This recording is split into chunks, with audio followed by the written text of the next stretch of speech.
Welcome to Thought in Motion, a series dedicated to the seminars of psychoanalyst Jacques Lacan. Today is a continuation from the last video on Lecture 7 in Seminar 2. In this video, I'll address the following questions. 1. What is the relationship between the death drive and the superego? 2. How does repetition reveal a distinctly human form of learning? And 3. What is Kierkegaard's understanding of repetition? If you learned something from this video and wish to support this work, please consider liking it, sharing it, and subscribing to my channel. We ended the last video addressing the surprising connection between the death drive and pleasure principle. Today we'll see how the death drive expresses itself through repetition. Lacan first offers the metaphor of a telegram sent from point A to B, containing a request that it be sent to point C. And point C then sends it to point D, requesting that it go somewhere else, etc., each time repeating the original message, but for a different location. This is a metaphor that Lacan develops in his analysis of Edgar Allan Poe's story, The Purloined Letter. In a similar fashion to the telegram, the discourse with one's father, and more specifically his mistakes, which Lacan identifies with the superego, are reproduced by the child. The compulsion to repeat emerges out of an obligation to assume this discourse the father has bestowed upon the child, to transmit its aberrant form to another. Such a circuit, Lacan says, can be produced within an entire family or even an entire nation. It's a speech that has taken a circular form, residing at what he says is the limit of sense and nonsense. Though Lacan does not here elaborate upon some of these statements, I want to flesh out this a little bit more. He's equated the circular discourse of the father with the superego and indicates that it resides at the limit of sense and nonsense. This has some interesting implications concerning the relationship between the death drive and the superego. My own research into the matter has tempted me to almost equate them. I haven't gone that far, but I will offer 4 reasons why I think the two are intimately related, much more so than is commonly portrayed. First, the superego as a repressive force appears to be responsible for the birth of the unconscious itself. There is no unconscious without repression, and whereas the ego ideal concerns itself with sublimation, the superego is about censorship and repression. The compulsion to repeat emerges, as Freud shows, out of a repressed trauma. Yet, as we learned in Seminar 1, repression and the return of the repressed, that is, the repetitive insistence of the signifier, are one in the same phenomenon. And so I ask, does this not mean the repressing activity of the superego and the compulsion to repeat this repressed signifier also become identified in some manner? 2.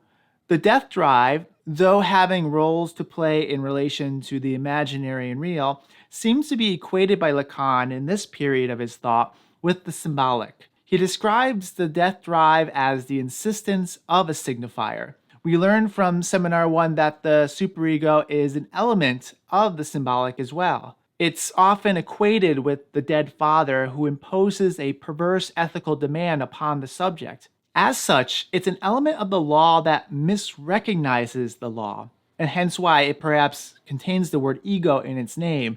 It's not just what lords over the ego, but itself functions like the ego in its activity of misrecognition. This connection of the superego with the father parallels Lacan's own example in this lecture, in which he equates repetition with the discourse of the father.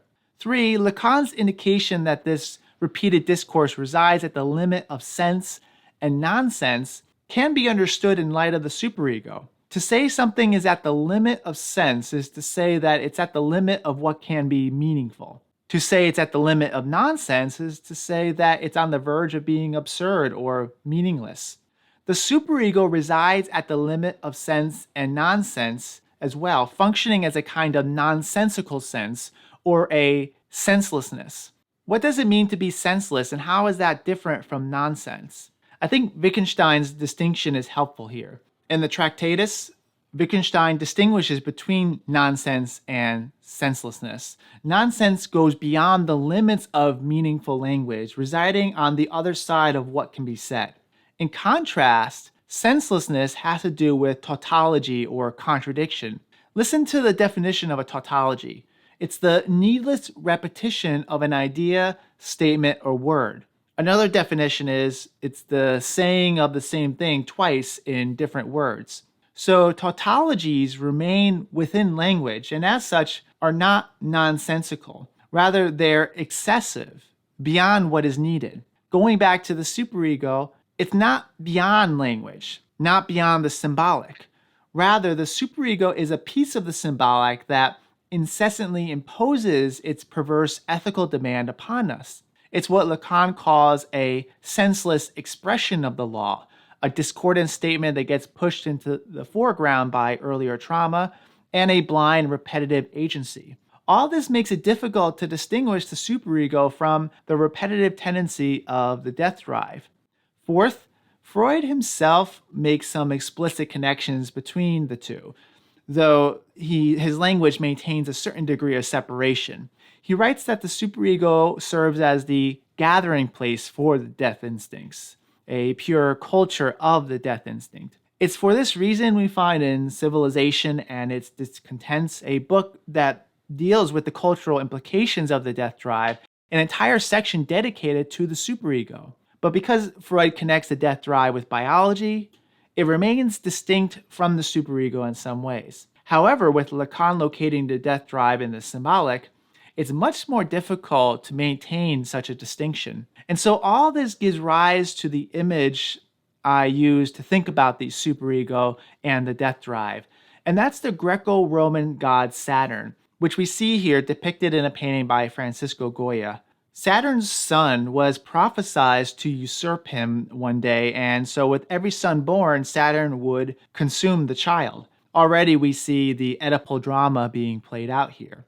This painting is particularly disturbing as, wide-eyed and bewildered with cannibalistic ferocity, the father gnaws upon the flesh of his adult son's arm, the other arm and head already having been consumed. Saturn, this agricultural god, represents cyclical time, and as such is associated with the Greek god Kronos, the personification of time, who subsequently becomes the image of Father Time. He will also eventually come to personify death, the Grim Reaper, who's also depicted with the same harvester's sickle. Furthermore, Saturn, whose name becomes associated with melancholy, that is, to be Saturnine, was also the highest star, the seventh and most distant of all planets in the ancient universe.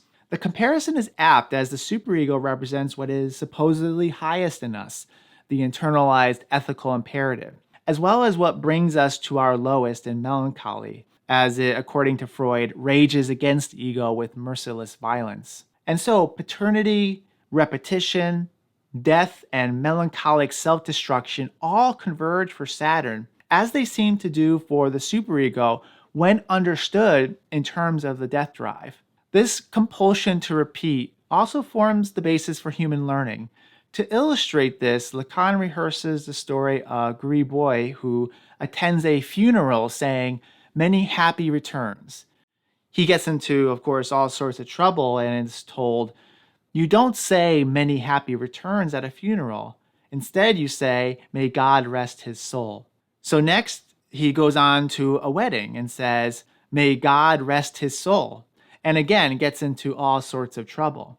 This story for Lacan is what human learning is about, the intrusion of the past into the present. It's different from the learning that happens by animals, which is perhaps more properly understood to be a kind of maturation of instincts or an adaptation to the environment. Human learning, in contrast, retains what Lacan calls the wrong form. And the more abject the failure, the better the subject remembers it. This can be illustrated by a final example provided by Lacan in what is called the Zeigarnik effect.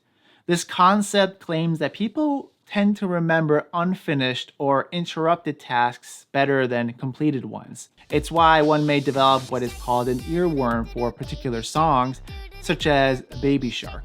The music produces a sense of incompleteness that remains embedded in our mind's ear well after the song has stopped. Again, the failure or incompleteness leads to a compulsion to repeat, but in doing so, imposes upon novel situations and actors a set of solutions that serves only to recreate the problem rather than to resolve it. Even in the benign example of the Zeigarnik effect, the mind repeats the song to arrive at a solution, but it only results in the annoying insistence of the song in our mind's ear. Lacan mentions Kierkegaard's notion of repetition in the lecture, and so for our final question, let's briefly consider what that notion is for him. The Danish philosopher Søren Kierkegaard asks how we can reconcile our sense of a unified identity over time with the contingent and changing dimensions of ourselves. In his work, Repetition, the synonymous author Constantine Constantius conducts an experiment in which he attempts to perfectly recreate a prior experience, but fails at each attempt.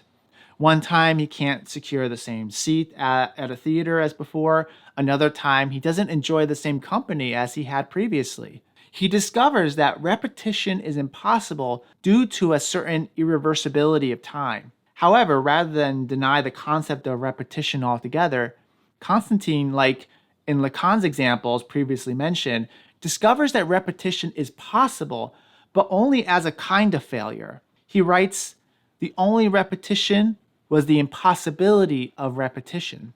In other words, repetition recreates an initial difference of the original event rather than the event itself, thereby establishing a continuity in difference. And this is what answers his question concerning unity and change in identity. What does all this mean? Well, let's bring it back to Lacan to understand it. The symptom is structured through trauma, but articulates that trauma through a difference. This is the meaning of symbolic displacements. So, for example, little Hans, for him, the unconscious fear of the father gets repeated as a phobia for horses. It would be a mistake of the imaginary to identify ourselves with someone who fears horses. Rather, our consistency, so to speak, is the insistence of the signifier over time and across different circumstances. And I'll leave us with this thought. Isn't this not what most defines us? Our compulsions, those insistences that both identify us and destroy us at the same time? Perhaps it's why we enjoy our symptoms too much to let them go. We'll pick this up at some other time later on. As always, thank you for watching, and until next time, be well.